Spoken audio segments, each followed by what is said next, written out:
This story is about my clients and her cousin. And मेरी client ने अपने cousin के बारे में ये चीज़ बताई थी। यस, शी इज़ फॉर है ना, वो मैक्सिकन है and she lives in USA. तो ये इतनी फनी स्टोरी है about blind followings and so much care and love for the child. और वो कहते हैं ना कि जब कोई चीज़ बहुत ज़्यादा हो जाती है तो वो हमें नुकसान ही करती है। इसी चीज़ का ये एग्जाम्पल है बहुत बड़ा। अब मेरी जो क्लाइंट है उसने बताया कि उसकी कज़िन जो है वो डिवोर्स के प्रोसीजर में थी, उसको एक बच्चा भी है, वो 24 साल की थी एंड उसकी ग्रैंडमदर की उसी प्रोसीजर में डेथ हो जाती है।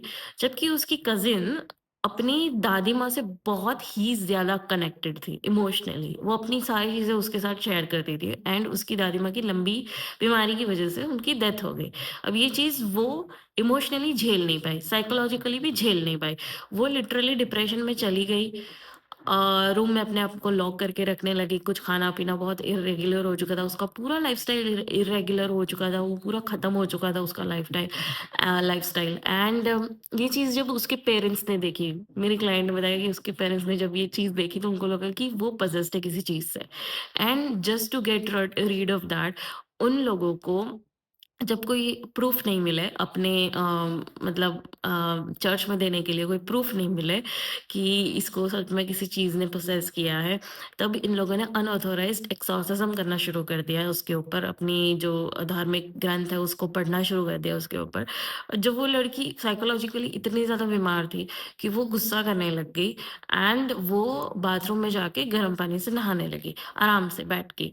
तो शॉवर जब शुरू हुआ तो उन लोगों को वो देख के ऐसा लगा कि उसके अंदर जो भी चीज़ है, जिस चीज़ ने भी उसको पॉसेस कर रखा है, उस चीज़ को बहुत ताकत मिल रही है गर्म पानी से। अब उन लोगों ने लिटरली उसको खींच के बाहर निकाला और बर्फ जैसा पानी उस पे डालते गए, डालते गए, डालते गए, डालते गए, पूरे 1 दिन तक।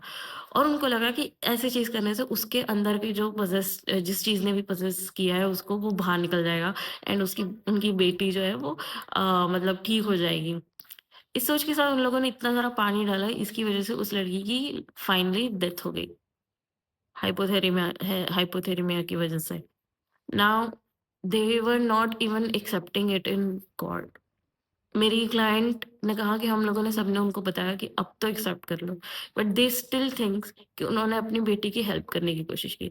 सो moral of the story is कि आप अगर बहुत ज़्यादा केयर करोगे अपने बच्चों की, तो भी वो प्रॉब्लमैटिक है, आपके ही बच्चों के लिए।